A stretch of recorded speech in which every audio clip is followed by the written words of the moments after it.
नमस्कार, मैं हूं सुशील बहुगुणा। कोरोना संकट के बीच स्वास्थ्य व्यवस्था तो चरमरा ही गई है, शिक्षा व्यवस्था को भी जोरदार झटका लगा है। इन दिनों छात्रों और अभिभावकों की चिंता यह है कि 12वीं बोर्ड के इम्तिहान होंगे या नहीं और प्रतियोगी परीक्षाएं होंगी तो कब। केंद्र सरकार ने यह साफ कर दिया है कि सीबीएसई 12वीं की बोर्ड परीक्षा होगी, जेईई और नीट की परीक्षाएं भी होंगी। 1 जून को परीक्षा की तारीखों का ऐलान होगा। परीक्षा के फॉर्मेट में कुछ बदलाव हो सकता है, ये जानकारी भी 1 जून को दी जाएगी। राज्यों से 3 दिन के अंदर परीक्षा के फॉर्मेट के बारे में सुझाव मांगे गए हैं और इन सुझावों पर मंत्रियों का समूह फैसला करेगा। ये भी कहा गया है कि राज्य 12वीं बोर्ड को लेकर अपने हिसाब से फैसला कर सकते हैं। जो राज्य बोर्ड है, राज्य शिक्षा बोर्ड, वो अपने यहाँ 12वीं बोर्ड के जो इम्तिहान है उस पर फैसला अपने हिसाब से ले सकते हैं। उसमें कुछ राज्यों ने कुछ समय मांगा है और सुझाव देने के लिए, और उनको कहा गया है कि 25 मई तक वो अपने सुझाव दे देंगे ताकि जल्दी से जल्दी हम इस अनिश्चितता को दूर कर सकेंगे। हम फिर 1 जून को आगे का आपको अवगत कराएंगे जो भी परिस्थितियाँ होंगी। मैं आपको विश्वास दिलाना चाहता हूँ, प्रधानमंत्री जी के निर्देश में आपकी सुरक्षा हमारे लिए पहली है और आपके जीवन और आपका भविष्य भी हमारे लिए उतनी महत्वपूर्ण है। तो केंद्र सरकार ने स्पष्ट कर दिया है कि 12वीं बोर्ड के इम्तिहान होंगे, लेकिन दिल्ली के उप मुख्यमंत्री मनीष सिसोदिया ने कहा कि दिल्ली सरकार बोर्ड परीक्षाएं कराए जाने के पक्ष में नहीं है। जब तक छात्रों को टीके कोरोना के नहीं लगते तब तक परीक्षा नहीं होनी चाहिए। दिल्ली सरकार किसी भी तरह की परीक्षा कराए जाने के पक्ष में नहीं है। दिल्ली सरकार ने केंद्र सरकार को भी आज कहा, हम उनको चिट्ठी भी लिख के कहेंगे कि ये दोनों ऑप्शन परीक्षा कराने के ऑप्शन हैं, लेकिन हमारी राय में ये वक्त परीक्षा कराने का नहीं है। परीक्षा से पहले वैक्सीन की व्यवस्था करें। परीक्षा तब ली जाए जब बच्चों को वैक्सीनेशन हो जाए। परीक्षा तब ली जाए जब बच्चों को वैक्सीन की सुरक्षा दे दी जाए। ये मैंने केंद्र सरकार से रिक्वेस्ट किया है। केंद्रीय स्वास्थ्य मंत्री डॉक्टर हर्षवर्धन ने योग शिक्षक रामदेव को चिट्ठी लिखकर एलोपैथिक इलाज को लेकर उनके आपत्तिजनक बयान को वापस लेने को कहा है। डॉक्टर हर्षवर्धन ने लिखा कि रामदेव द्वारा कोरोना के इलाज में एलोपैथिक चिकित्सा को तमाशा, बेकार, दिवालिया बताना दुर्भाग्यपूर्ण है। कोरोना के खिलाफ लड़ाई में जुटे डॉक्टर और स्वास्थ्य कर्मचारी देवतुल्य हैं। योग गुरु रामदेव के बयान ने कोरोना योद्धाओं का निरादर कर उनकी भावनाओं को गहरी ठेस पहुंचाई है। मैंने उन्हें पत्र लिखकर आपत्तिजनक और दुर्भाग्यपूर्ण बयान को पूरी तरह वापस लेने को कहा है। इससे पहले योग गुरु रामदेव के एलोपैथिक इलाज से जुड़े बयान पर इंडियन मेडिकल एसोसिएशन ने नाराजगी जाहिर करते हुए उन्हें नोटिस भेजकर कार्रवाई करने की मांग की थी, जिसके बाद पतंजलि योग पीठ की सफाई आई थी कि रामदेव की एलोपैथिक इलाज को लेकर कोई गलत मंशा नहीं है।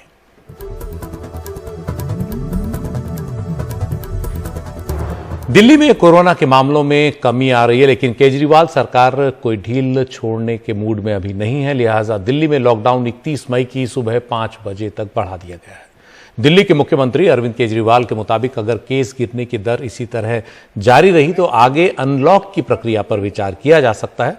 इस बीच केजरीवाल ने ऐलान किया कि कोरोना संकट के दौरान जान गंवाने वाले डॉक्टर्स और नर्सेज के परिवार को 1-1 करोड़ रुपए की राहत राशि दी जाएगी। वो अपनी वैक्सीन का फॉर्म को फॉलो किया। इसी तरह से आप आगे भी जारी रखेंगे, कोरोना के नियमों को आगे भी फॉलो करेंगे। अगर इसी तरह से केसेस के कम होने का सिलसिला जारी रहा तो 31 तारीख से फिर हम अनलॉक की प्रक्रिया चालू करेंगे। एकदम से अनलॉक करना ठीक नहीं रहेगा, तो वो भी धीरे धीरे कुछ गतिविधियों को 31 तारीख से फिर हम खोलना चालू करेंगे।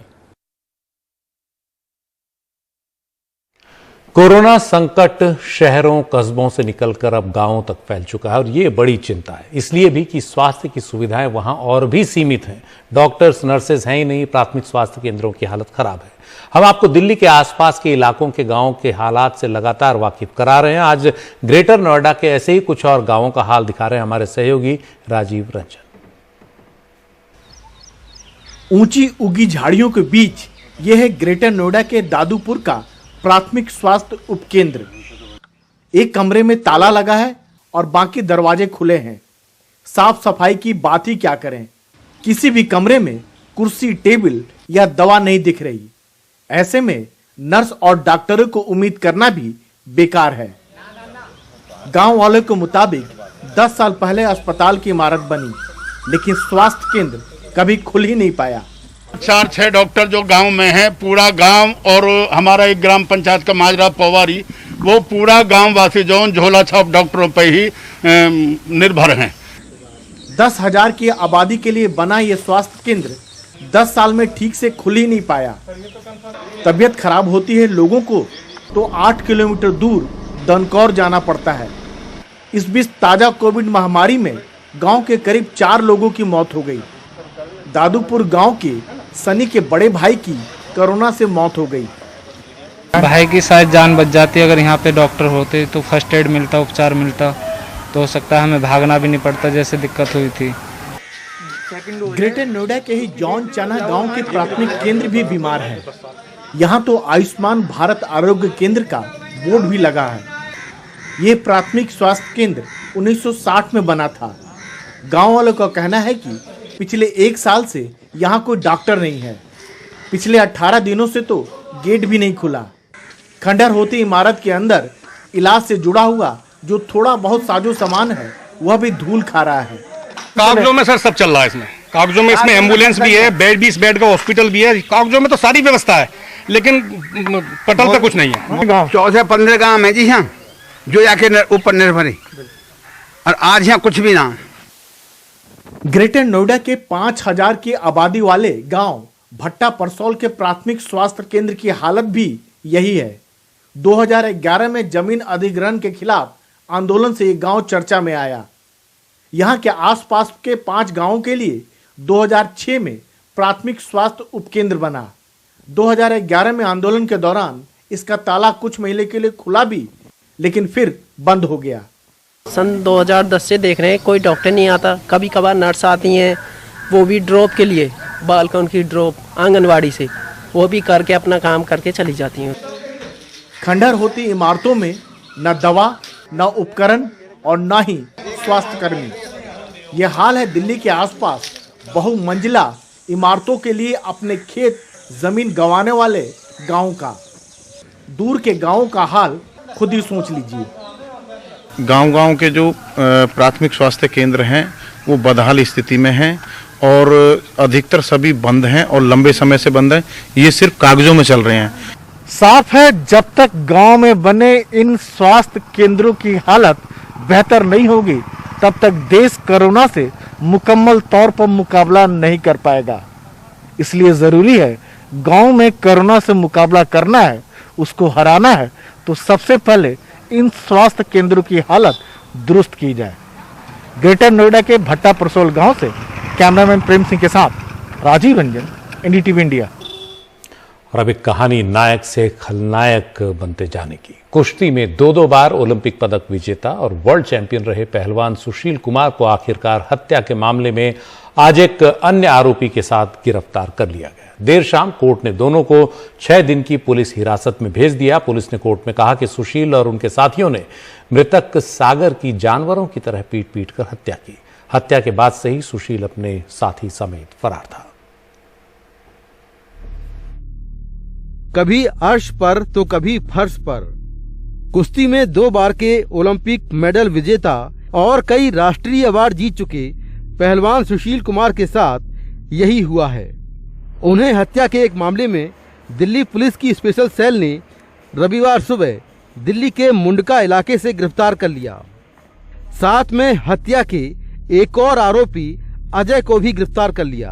सुशील कुमार पर साथी पहलवान सागर धनखड़ की हत्या का आरोप है।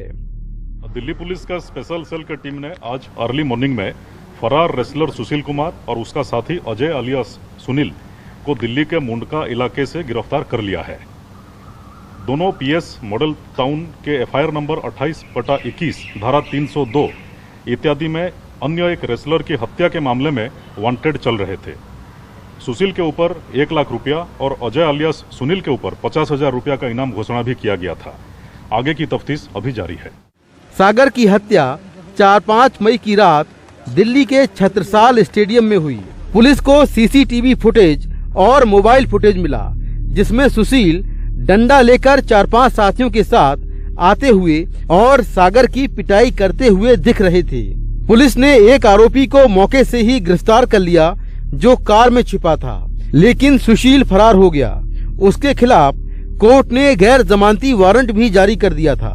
दिल्ली पुलिस ने भी उस पर 1 लाख का इनाम रखा हुआ था। फरारी के दौरान सुशील कुमार हरिद्वार में एक बाबा के आश्रम में रहा। वहां से दिल्ली होते हुए हरियाणा और फिर पंजाब गया। उसके पैसे खत्म हो गए तो पैसे लेने के लिए इसी स्कूटी में सवार होकर किसी के पास जा रहा था, जहां से उसे पकड़ लिया गया।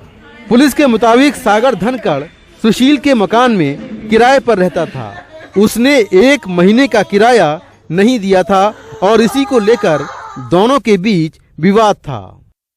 मेरे बेटे का कातिल गिरफ्तार हो गया और हमने दिल्ली सरकार से और अदालत से यही उम्मीद है कि मेरे बेटे को इंसाफ दिलाएगी और उसको फांसी की सजा दिलाई। और मीडिया से और जनता से मेरी यही अपील है कि मेरे बेटे को इंसाफ दिलाए।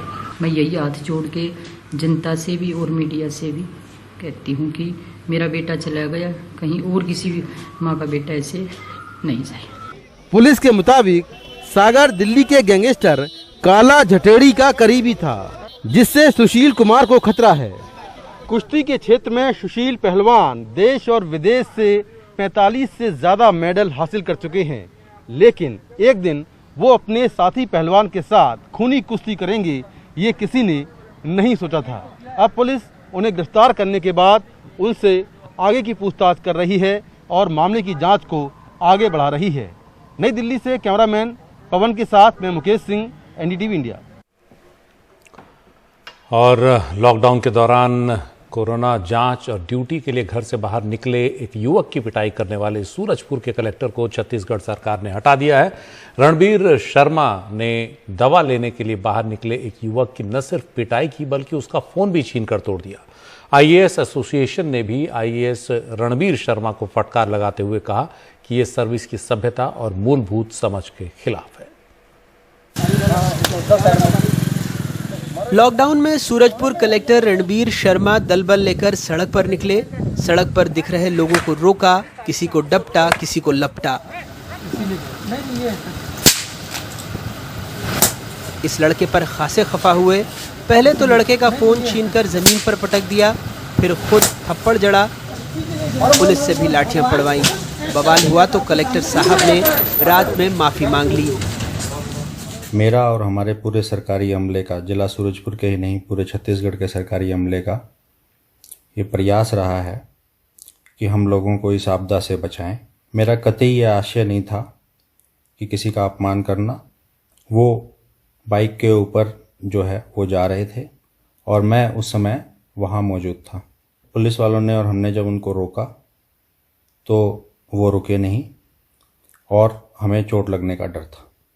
उन्होंने बदतमीजी की, मैंने आवेश में आके उनको एक चाटा मार दिया।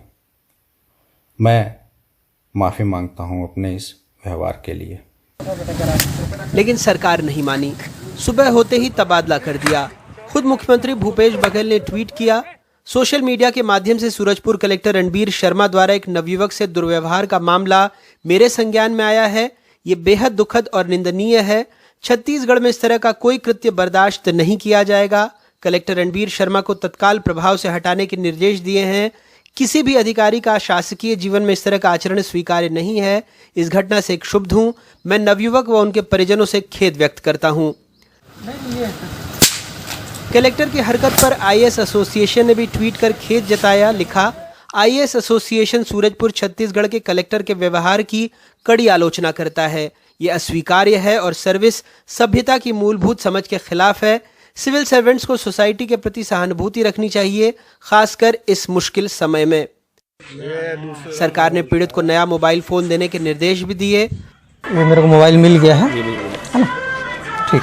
क्या कार्रवाई संतुष्ट है? हाँ, बिल्कुल संतुष्ट हूँ मैं। प्रशासन एकदम जो भी फैसला लिया है ना एकदम सही लिया और मैं उससे बिल्कुल संतुष्ट हूँ। मेरे को किसी भी प्रकार का कोई परेशानी नहीं है। वैसे कलेक्टर साहब इससे पहले भी विवादों में रहे हैं। साल 2014 में रणबीर शर्मा ने जंगली भालू को गोली मरवा दी, तब वो पेंड्रा मरवाही इलाके में एसडीएम थे। आईएएस बनने के 3 साल बाद ही भानु प्रतापपुर में बतौर एसडीएम भी वो 10,000 की रिश्वत लेते पकड़े गए। अब लोगों की मांग है सूरजपुर में ही लोगों को पीटने वाले एसडीएम और पुलिसकर्मियों के खिलाफ भी कार्रवाई हो। लॉकडाउन के दौरान कोरोना जांच और ड्यूटी के लिए घर से बाहर निकले लोगों की पिटाई करने वाले कलेक्टर साहब की सरकार ने छुट्टी तो कर दी, लेकिन अब देखना होगा कि एसडीएम साहब पर सरकार कार्रवाई कब करेगी। सूरजपुर से उपेंद्र के साथ रायपुर से सोमेश पटेल, एनडीटीवी इंडिया के लिए।